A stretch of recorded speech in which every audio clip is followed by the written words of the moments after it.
Welkom, mijn naam is Diederik Heij. Ik werk bij Piano, het expertisecentrum van aanbesteding. Ik ben vandaag uw gastheer. De voertaal zal vandaag Engels zijn, dus ik ga vanaf dit moment verder in het Engels.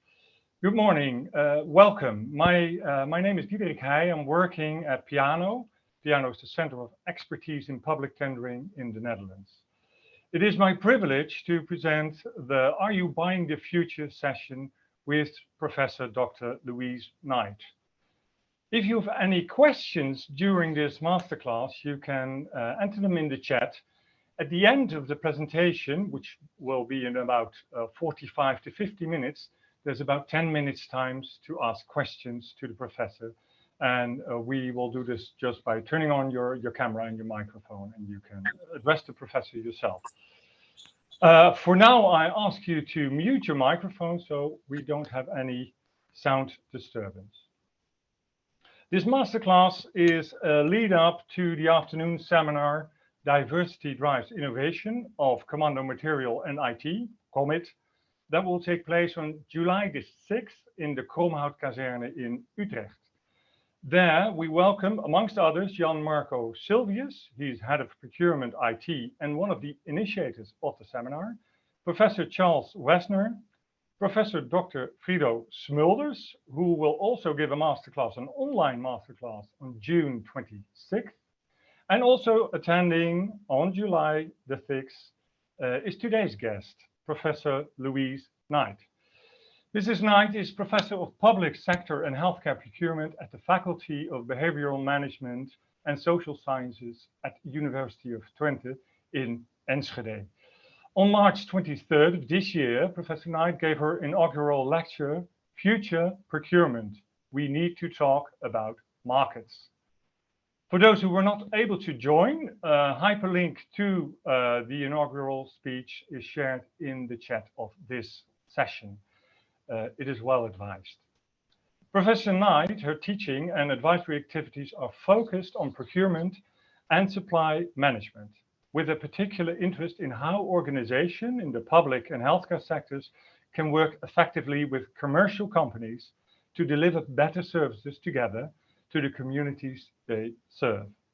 Through various projects and courses, Professor Knight addresses capacity building, and capability development in the management of external resources at various levels and across various types of public organizations. It's about the knowledge and skills of procurement experts and how these need to change. The strategic development of strategic procurement within organizations. Procurement policy and strategy, especially related to concentrated markets. All of which are aimed at the future. Strategic change and business, not as usual. Not as usual. I hope this is correct, Professor. You can tell me about it when I introduce you, and that moment is now. But I also have to say about business not as usual. We need to be informed about new thinking and new methods, and that's why you are our guest, Professor Dr. Louise Knight. Welcome to this masterclass. Well, thank you very much for inviting me. It's great to be repeating a lecture in slightly less pressured circumstances than it was on March the 23rd. As an oradzi, it's a public lecture, so it's aimed at a very wide audience, from my mum and my son to procurement professionals and so on, with a lot of experience. But what I will do is stick quite close to the text. But what I would, I will fast track through a couple of the bits which are sort of introductory about procurement. But for me, this is a really nice opportunity. I really would very much welcome questions, but also comments, because I'd like this to be part of the dialogue. So please feel free to comment. And if you have ideas as we're going along, putting them in the text is great, because it's useful to come back to them. So again, thank you for the invitation. And now I will try and get to my screen sharing mode. The floor is yours. And about the comments, we mentioned, be polite. Yes, super critical is good, super polite is nice. Okay. Right. Louise, the floor is yours. Okay, bear with me 1 second while I get my things sorted out. Okay, so one other thing to bear in mind, I approach procurement from a management and business studies approach. I'm not a lawyer, I'm not an economist. My first degree is actually in geology, which is very good, in fact, it turns out, for having a very long-term view and thinking about the implications that we're facing with the climate emergency in particular. So to start with, what I'd like to emphasize is that, sorry, now I'm getting my technology correct. We're not here just to talk about markets, but also, in my view, we should be talking about unsustainability. And it's strange, really, but in the world of procurement and marketing, we don't talk about markets. That's as academics, but also I've noticed this working alongside procurement practitioners and policymakers. So we don't talk about unsustainability. We tend to prefer talking about sustainability, and we don't talk much about markets. Now, we are talking more about markets than we used to, but I would suggest that we're not doing so enough. And to set the scene, I'm going to introduce unsustainability, markets, and very briefly, public procurement. Oops, bear with me. So the calls are significant. Sorry, I'm having technology problems here. Thinking about unsustainability, in the late 90s, Susan Strange, who's a British international political economist, she wrote, "The system is failing nature, the planet Earth, which is being increasingly pillaged, perverted, and polluted by economic enterprises, which the state system is unable to control or restrain." Now, the enterprises that she was talking about were, she called them TNCs, transnational corporations. We use different terms more now, but you know what she's referring to. And then she added, "The fact that the system survives despite its failures only shows the difficulty of finding and building an alternative." And her arguments were followed up a decade later by a leading US environmental scientist. And he said, "Potent measures are needed that address the root causes of today's destructive growth and to transform economic activity into something environmentally benign and restorative." And then another decade on, here we are with the kinds of things you see on the screen now. Ever louder and clearer warnings from responsible leaders, warnings which are consistently and persistently countered by what is called the discourses of climate delay. And in the PDF, you can find the diagram of that. And I really would recommend it. It's a very enlightening summary of the different types of discourses that we face. So the message is clear. We need to be talking about unsustainability today, as well as thinking about tomorrow's sustainability. But we need to really focus on unsustainability, I would say. And we shouldn't be afraid of the activists. We shouldn't be dismissing them. The people we should fear are the inactivists. And the image, the mental image that I work with, which is highly unacademic, is I see that as society, we've been digging a very deep hole, and we've been digging that hole ever faster over the last 30, 40 years. And when you look at the role of business and management academics, we've played a big part in digging that hole more efficiently, more effectively. And I would say the same with procurement, because of the role in sourcing decisions and the impact that they have. Amplifying effects up supply chains. Whilst we've been part of the problem, we are also, I think, well positioned to be part of the solution, because we are well placed to make a big contribution, again, because of this impact through the supply chains, and in my case, as an academic and an educator, with respect to the future generations who will be leading our organisations. And last year, I published an article with a group of colleagues. I was co-editor-in-chief of the Journal of Purchasing and Supply Management, and a sub-team from our editorial group actually wrote a piece about business not as usual, and trying to say, well, what might that look like, and what are the implications for procurement? And what we recognise is that in procurement, we're doing a lot already, but a lot of what we're doing is about harm reduction. And if you go back to my digging the hole metaphor, it's about slowing down the digging rather than actually working in radically different and regenerative ways, which would allow us to start to infill the hole, try and move back to where we should be. And there's a lot of exciting initiatives around regenerative principles. I was in Harlem yesterday with a group where we're talking about innovative and responsible procurement and regeneration, a circular economy. And this is really important work, but we can't only look at that.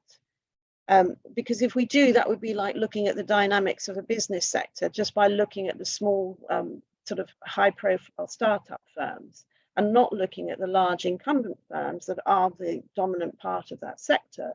And they're the ones who set the pathways on which we're on. So we shouldn't just look at what's spotlighted and exciting. We need to look at the whole picture. So we have to think about business systems as a whole. And that means looking closely at markets, not just individual organizations and initiatives.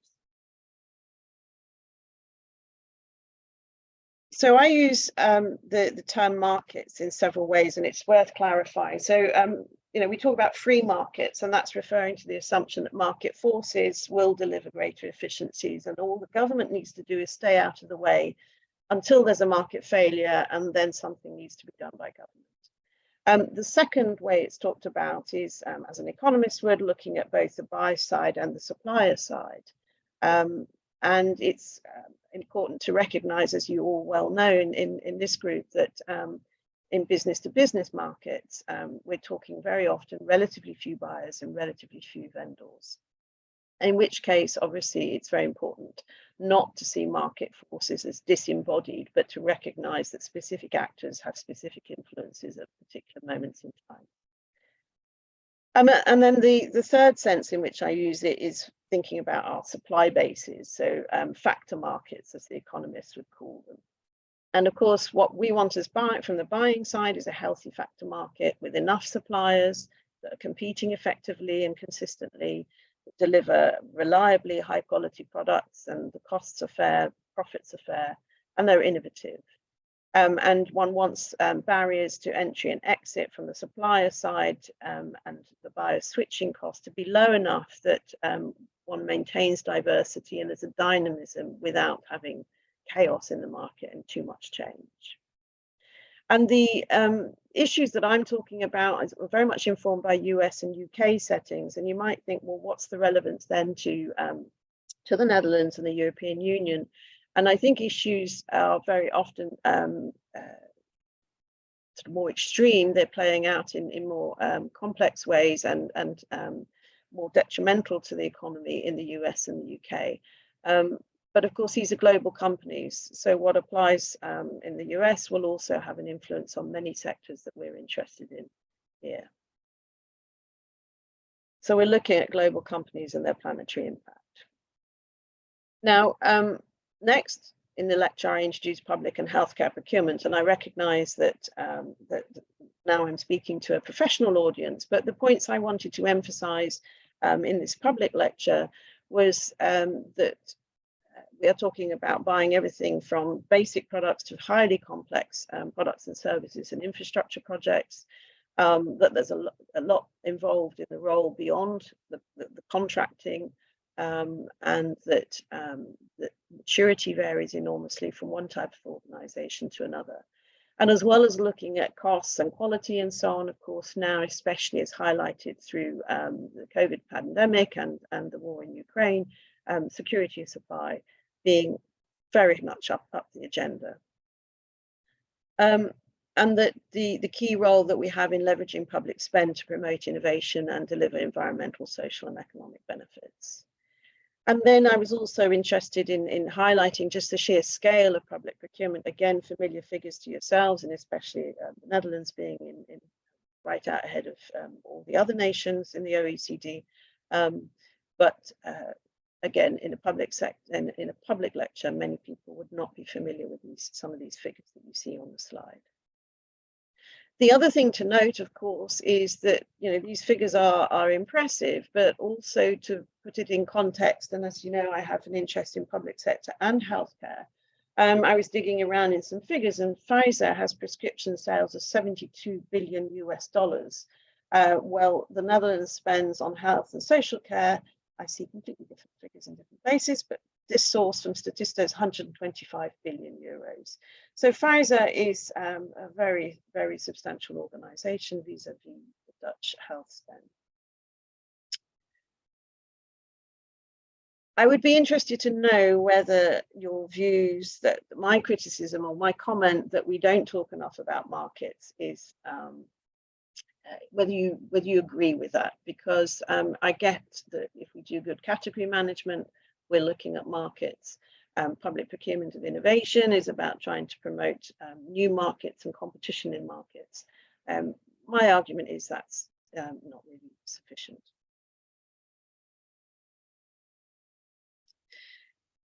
So my interest in markets goes back a long way. I've published some papers over the last, I don't know, decade or so, but in particular, it was triggered 5 years ago. I did a study with Joe Meehan from the University of Liverpool for the UK Chartered Institute of Procurement and Supply. And it was only a small study looking at the future of procurement, but it led to many other things. And for us, it was very enlightening, because we noticed just how difficult it was as we were interviewing people and running scenario development workshops, how difficult it is to think about the future. We were looking at trying to develop scenarios on a 15-year horizon. And what we found is the colleagues we were speaking with were very much able to talk about the mega trends, but to articulate how those would or could affect the professional context in our daily lives, maybe 10, 15 years down the line, was really hard. And there's a reluctance to think about the future. We noticed people were talking about anticipated changes, but not changes that would affect them radically. It was much more, it would affect their colleagues or their juniors and so on. And we certainly don't like to think how we have helped shape the problems that we're facing. We also noticed a sense of fatalism and a sort of perceived lack of agency. There wasn't a sense from these procurement leaders that it was their decisions that were shaping the markets, which they would then face 2, 3, 5 years down the line. And they recognized the importance of tech platforms like Amazon and so on. And they recognized that organizations like Amazon were moving out of consumer market, or not out of consumer market, but adding business to business settings. And they recognise that the risk to competition that would, competition in supply markets that would present if we do more and more of this Amazonification. But they saw it as being out of their hands. They had no sense that this was the result of their decisions. And they saw the rising power of the big companies in their market sectors. But again, they saw that as inevitable. So it was these ideas that I brought to the University of Twente when I joined in January 2020. And within a matter of weeks, we were all sent home because of COVID. So I took to reading a lot, and I went book shopping online a lot. And this is the basis, some of what I read there from the books and the scientific papers cited in those books that I followed up. I was following two main themes. One was looking at the climate crisis and the implications, and the other one was looking at market concentration, competition, anti-monopoly in the business system. And what I want to do now is draw out several key insights from that reading, and then connect that back to procurement and what procurement can do with regards to unsustainability and why we need to talk about unsustainability in markets. I'm going to put a public sector and healthcare perspective.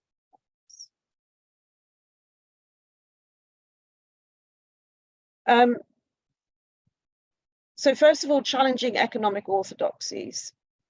Since the 2008 financial crash, there's been increasing calls to rethink capitalism. And these come from many different sources, and many of which are highly establishment figures. One, for example, being Mark Carney, who was governor of the Bank of England. And what they all do is highlight the inadequacy of existing economic theories and the values that underpin them. And often that debate is framed in political as well as economic terms,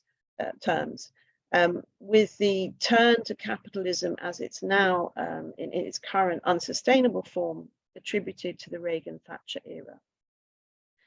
And a recent contribution by Elizabeth Berman provides a more nuanced analysis of this. And she talks about the economic style of reasoning and how it became institutionalized through many mechanisms, not just through legal mechanisms, but through practices as well, across social policy and market governance and environmental regulation. And her account is based on analysis of the US, but it has resonance in Europe as well. And what she argues is that it's wrong to say this is just about a political shift to the right. As she points out, in the US, the change towards this the economic style of reasoning was driven as much by centrist Democrats as well as Republicans. And in the UK, certainly you can tell a similar story, and I suspect elsewhere as well. Now, what she highlights is that this economic style of reasoning is widely taken up by technocrats. Technocrats, and I use that in a very broad term. And she points out that it's often perceived, the economic style of reasoning is often perceived as being politically neutral, even though it contains values of its own. And these values are choice and competition, and in particular, the efficiency value. And she contrasts the economic style of reasoning with an alternative view, which is shaped by values of rights and universalism, equity, and limiting corporate power. And she points out that those values are often not seen as politically neutral.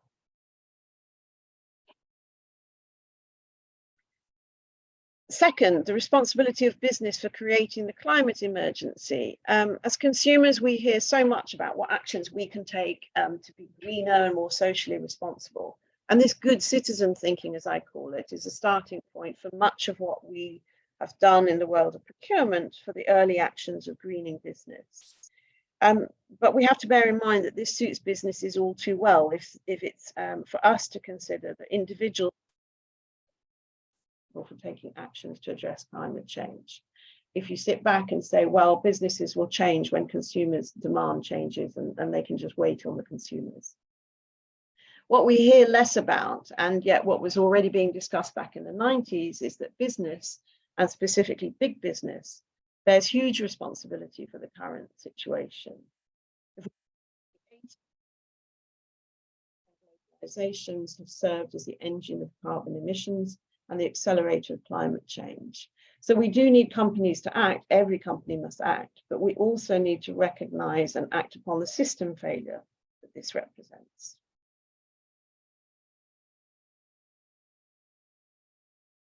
And continuing onwards, another theme that has become obvious from this eclectic reading that I did during lockdown and since then is companies actively block and slow climate action.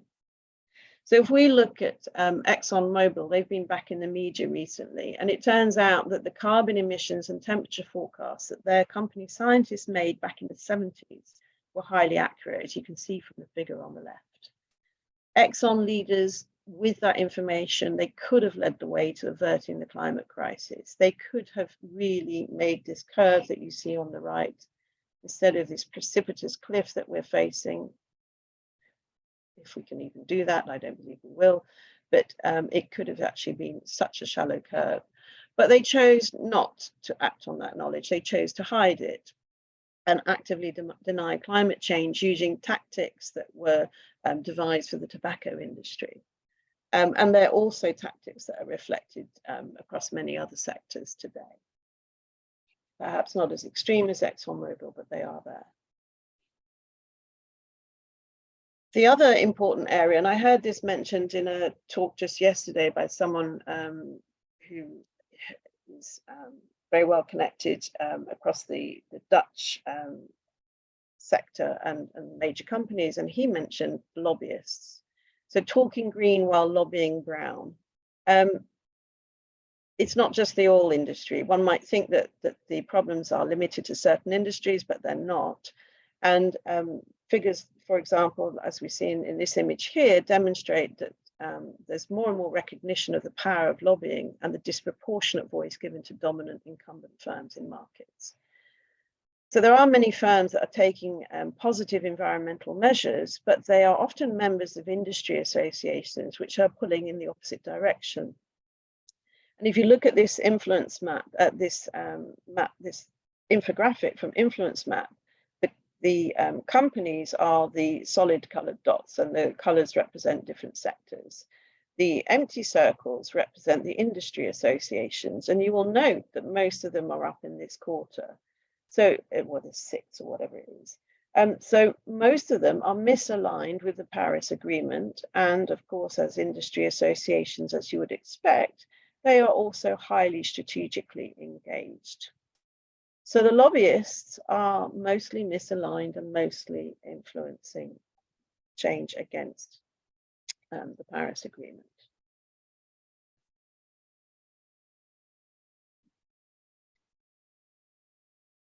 And again, it suits organizations well to be seen as sort of apolitical somehow. But going back to Susan Strain's prescient contributions back in the 80s and 90s, the power and the political agency of firms is very clear.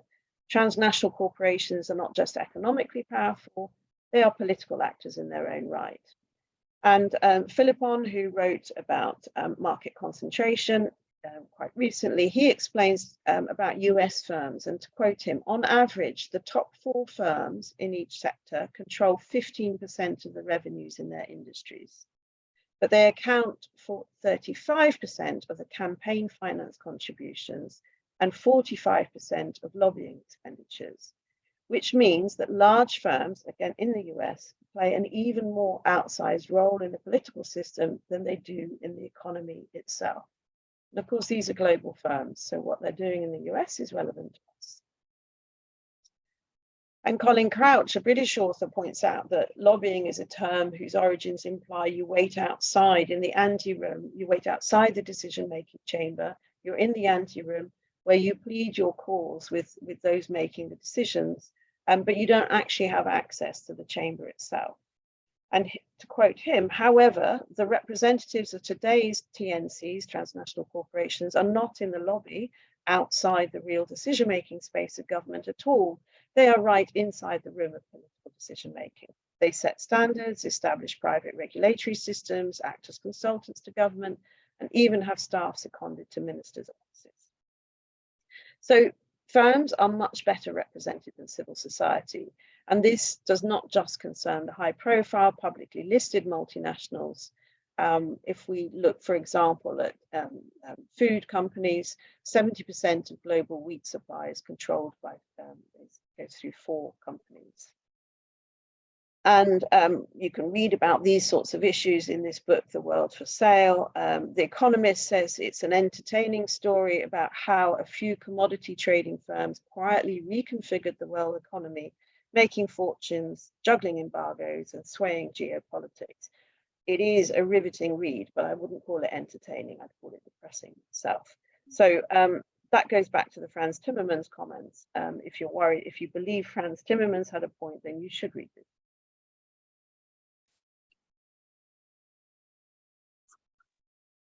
Moving on to point number 5, and I'm going to speed up a little bit. The prevalence and potential consequences of highly concentrated markets. These are figures from the US, but they show trends that are relevant elsewhere as well. So market concentration is high and rising. And of course, a concentrated market might be efficient. It's not necessarily a problem. But when you look at the US between 1980 and 2016, markups rose from 21% above cost to 61%, with a constant median, which means that the larger firms are benefiting the most. Profits are rising, but so has inequality as wages have suffered. So business investment relative to operating surplus has been going down, particularly for tangible assets, and the share of young firms in the economy is declining. According to Philippon, the situation in Europe is much better, but there are still major areas for concern. And as we know, a lot of attention is being given to digital markets. So markets are concentrated. Looking at exploiting that market power, authors talk about a lot of different mechanisms by which firms, including tech titans, but also food companies, commodity traders, care home operators, and many others, how they build and exploit their market power through aggressive competition and financial engineering. And Brett Christophers, he's a British author, I think he's based at a Swedish university. He analysed rentier capitalism among UK firms and did a cross-sectoral analysis, which is unusual and helpful. And here he shows how rent, his definition is rent is income derived from the ownership, possession or control of scarce assets and under conditions of limited or no competition. So as you can see on the left, I've highlighted three, that the assets take several forms. And he shows how rentier capitalism is alive and well in the UK economy. As you can see, you'll recognize many of the names on the right-hand column. And the three categories that I bring out in particular are intellectual property, digital platforms, and service contracts, because they are particularly important in pharma and medtech and other public sectors. And of course, where you have a lot of outsourcing, then that's the service contracts one. And the consequences of these dependencies become very apparent when there are crises. In 2018 in the UK, Carillion, a major service contractor, collapsed and their debts were £7 billion. They had over 400 contracts with the public sector, and the collapse led to 3,000 job losses. And of course, we saw what the implications are when it came to securing COVID vaccines. Number 7, anti-monopoly regulation and enforcement. So they're sort of more prominent in the US, but they're also a group of advocates in Europe. There's a sort of increasingly influential loose coalition of advocates for radical change relating to anti-monopoly policy across the US and Europe. And they argue that there is a persistent and rising monopoly problem. And that's particularly in the US and particularly in digital markets. And they argue this is systemic, and it has not only economic consequences for suppliers and for customers, but they argue it is a threat to democracy and to worker welfare. And the original logic of regulation was to curb company markets and political influence, which you can see in the old cartoon, The Bosses of the Senate. But since the 80s, this has been replaced by what is known as the consumer welfare test. And basically here, it's not obvious that customers will end up paying more than a merger is permitted. So many mergers took place, which have actually come back to be problematic. And this is about short-term price for customers, not long-term welfare at the community level collectively. And that has created the many powerful organizations. And this wasn't because of a legislative change, it was because of the way the courts and the regulators chose to enforce the rules. And Lena Khan is now in charge of the Federal Trade Commission in the US. So now there are a lot more moves towards looking at curbing corporate power. And indeed, we are hearing about that a lot in the European context. Now, as a small aside, I've added a couple of slides, which I feel are perhaps more relevant here in terms of defense. This is looking back from 40 years ago to 20 years ago. So this is an old report, produced some 20 years ago, but showing industry consolidation in US aerospace sector. And you can get various figures like this for various sectors, but I think it's quite a powerful argument. And indeed, also here we then have something much more recent. There was again in the US, a recent report published showing that showing that we have a reduction in R&D investment and a much greater increase in dividends and share buybacks.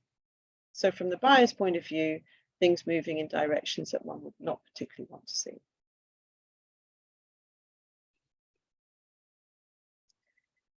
I understand many of you are familiar with the work of Mariana Mazzucato. I find this particularly interesting because of all the ones that I've read, she's the author who specifically mentions public procurement. And of course, she is arguing that we need to reframe the way government and business work together, and that government should be responsible for defining the innovation missions, and they should tilt the playing field in ways that will make it easier to tackle big societal problems like health crises, climate change, and digital disruptions. So putting that together and thinking about sort of looking forward, what are these authors referring to? So to close the circle back to where I started with these economic orthodoxies no longer being sufficient for what we need to face the future, they argue, they present some positive alternatives. So they're talking about themes, purpose-driven corporations, with a real commitment to all stakeholders. It's not just about doing a little bit more for the local community, and moving away from being driven by purely maximizing shareholder value. Articulating positive public purpose as being the important role for government, co-creating public value, this triangle of business, government and civil society working together to produce public value, which is framed in terms of broad and widely accepted societal goals. Healthy markets, which are inclusive, equitable, green and profitable. I won't go through the detail here. You can read some of the definitions if you wish in the PDF. And a radical vision of stakeholder capitalism, which goes beyond short-term interests of the close to home stakeholders and takes a much broader view, recognizing that if value is created collectively, then it should be shared collectively, and that we need to think in terms of regenerative principles and intergenerational justice.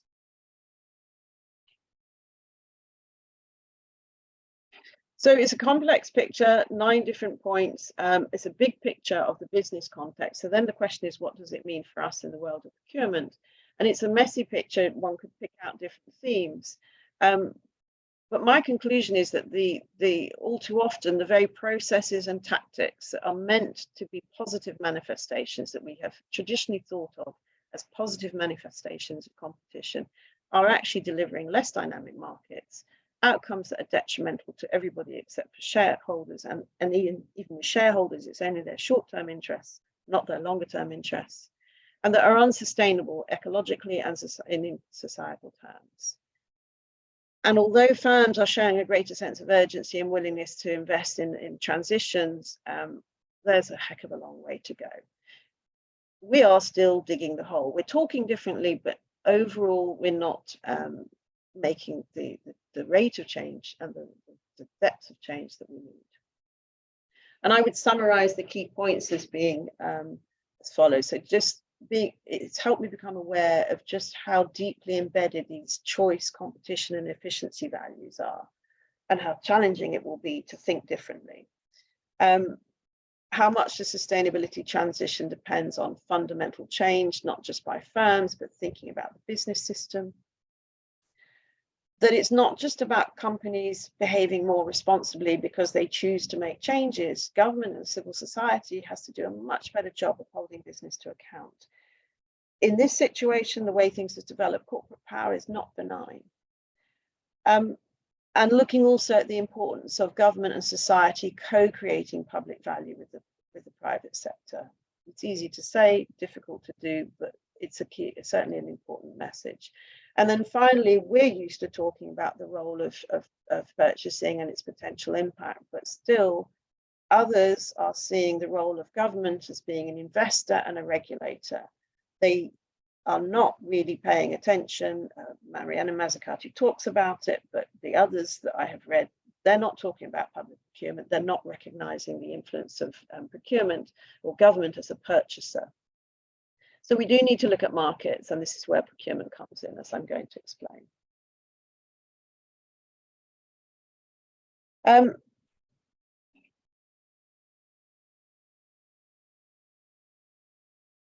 Nick Gowan and Chris Langdon did a very interesting study talking to very senior civil servants and chief executives about whether they do, or in fact, many of them were not looking to the future, and how that influenced their leadership. And Gowan and Langdon talked about getting to grips with the unpalatable. They were talking about the unthinkable and the unpalatable.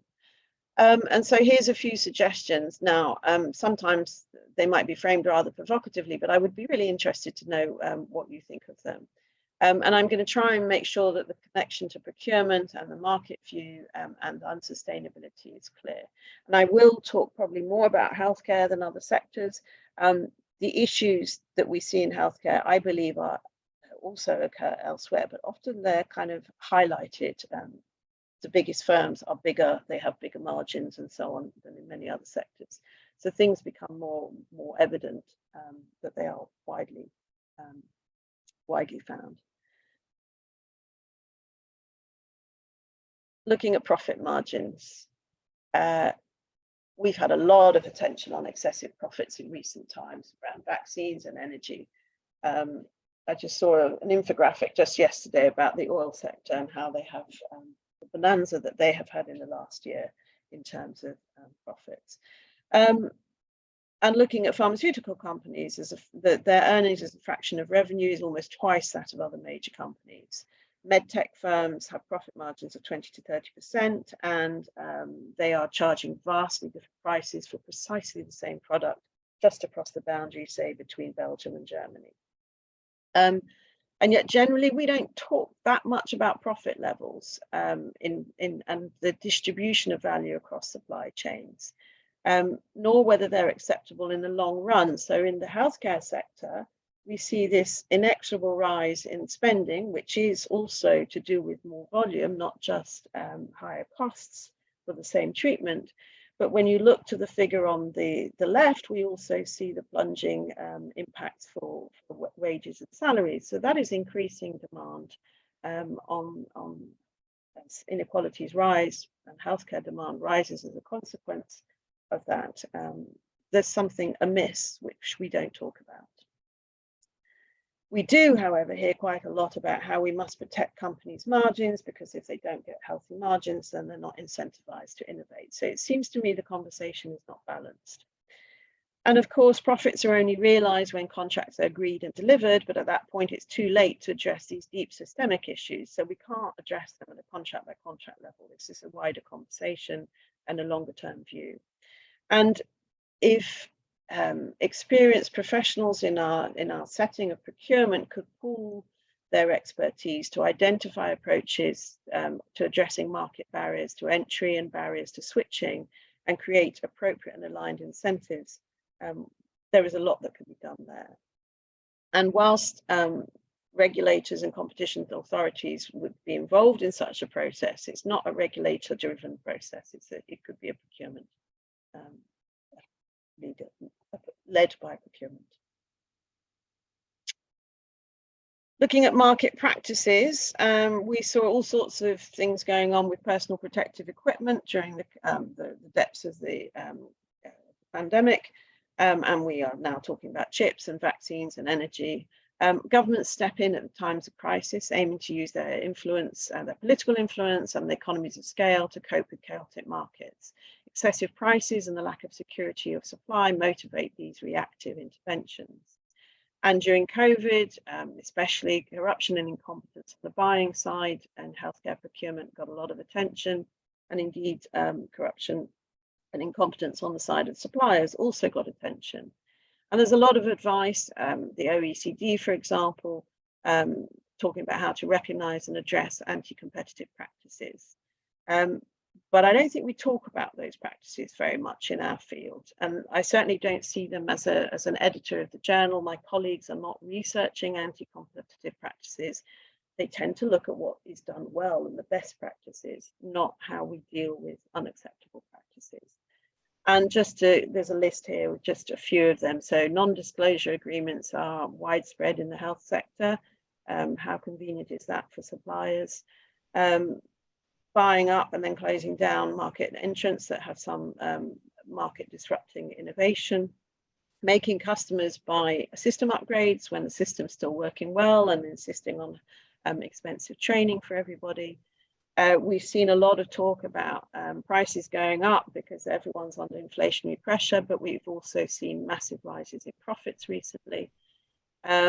Realizing higher profits through unethical marketing practices, generating artificial demand for healthcare, bid rigging.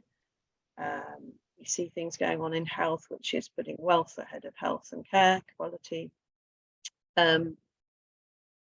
Tax advantages, tax avoidance, giving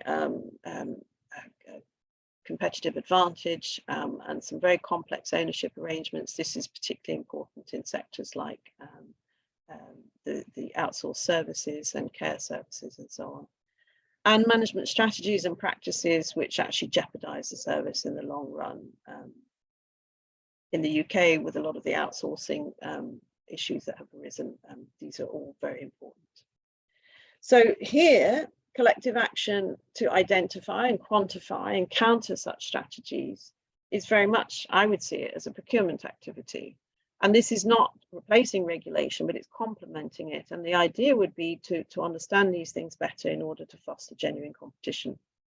And there are plenty of experts out there who could advise, but of course that all takes resources, and we all suffer from scarce resources.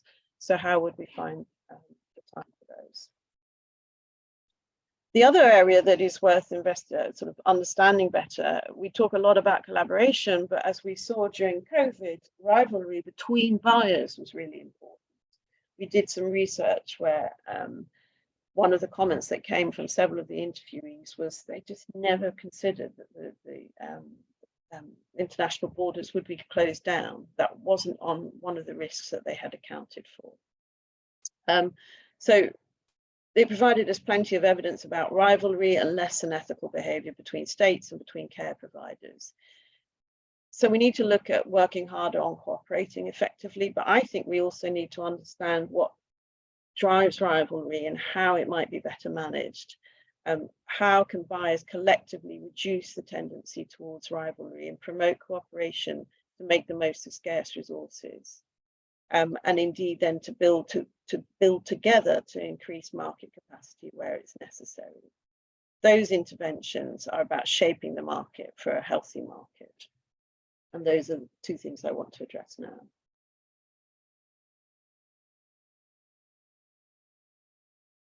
So this will be taking, instead of as buyers accepting markets as they are, it's actually moving towards shaping markets. And market shaping is the agential efforts of firms, consumers, public actors, and various collectives to influence market formation and transformation.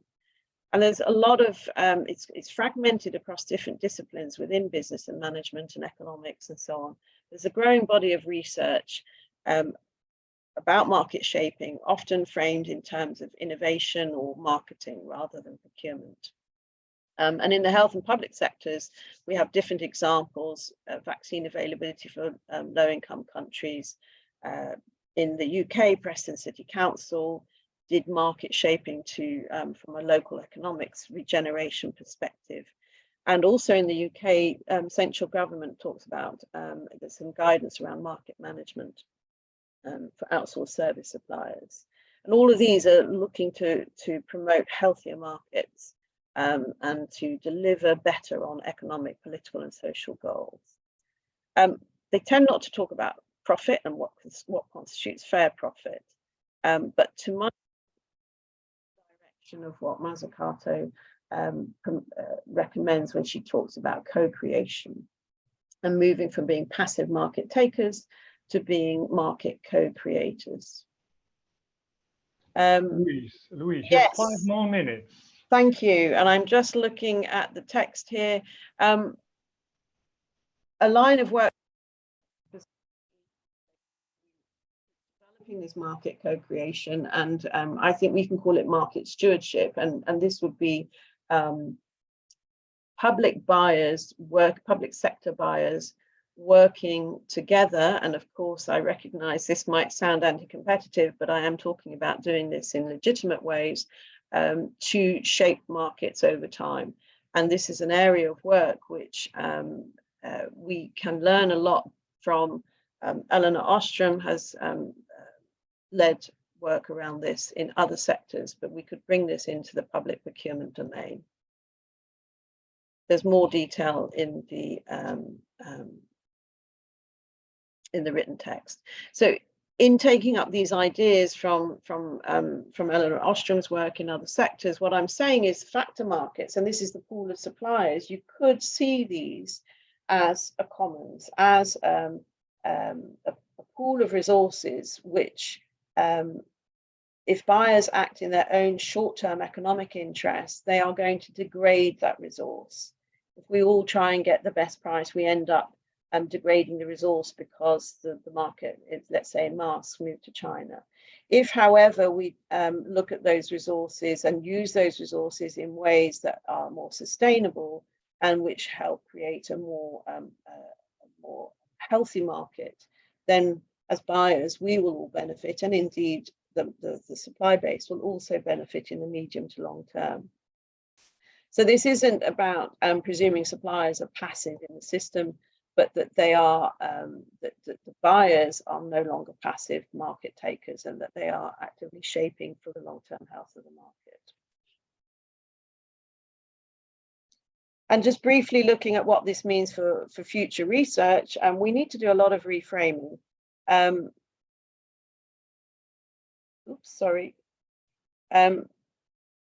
If we carry on doing case studies and surveys of the current best practices, we're not looking forward. So we need to think about how we can change the way we do our research to be more forward-looking. We also need to take up non-traditional data. There's some amazing data sets now coming out from all the European tendering information and so on, which could be used in new ways to develop new insights. And I also think we could do data pooling. Now, one of the things I did say in the lecture, and this was actually aimed at my colleagues. This is aimed at academic colleagues, because a colleague here, one of our professors, she explained in her inaugural lecture, as a result of a misguided idea of neutrality and a fear of being seen as political, they, and she was talking about sustainability scientists, but I would say this is true of management scientists as well, continue to produce knowledge that lacks actionability, reproduces the status quo, and ignores power. And this blindness created by the false ideal of neutrality allows science to continue to reinforce dominant values, interests, and knowledge systems, because questioning them is seen as political, while not questioning them is seen as neutral. Science has become an obstacle for transformation. We need to recognize that transformation cannot happen only by elevating nice things.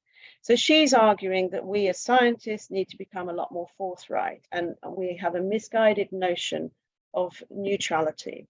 Now, to me, that has echoes with what Berman was saying, and she was talking about this in a context which is relevant to those of you in the audience who are in policy and practice roles within the world of procurement. So just to turn it back to recognizing that choice, competition, and efficiency, these are values. They are not neutral any more so than rights, universalism, equity, and limiting corporate power are neutral. So either they're political or they're neutral, but to give an ascendancy to efficiency is questionable.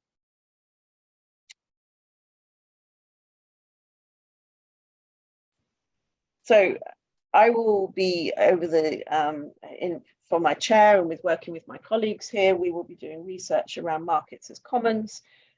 We will also be looking at market stewarding, and that's quite challenging because obviously markets develop over very long term and they involve many actors. So there are technical questions about how we can do rigorous and interesting and valuable research in that field.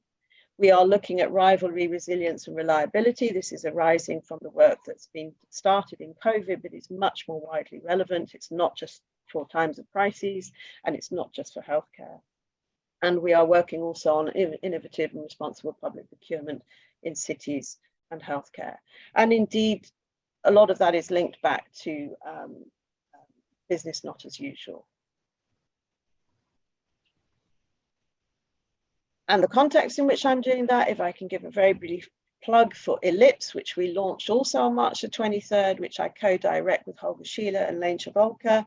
At UT, we have a large team, and it's only about 2/3 of the team here, all working on purchasing supply across infrastructure, commercial sector, health sector, public sector.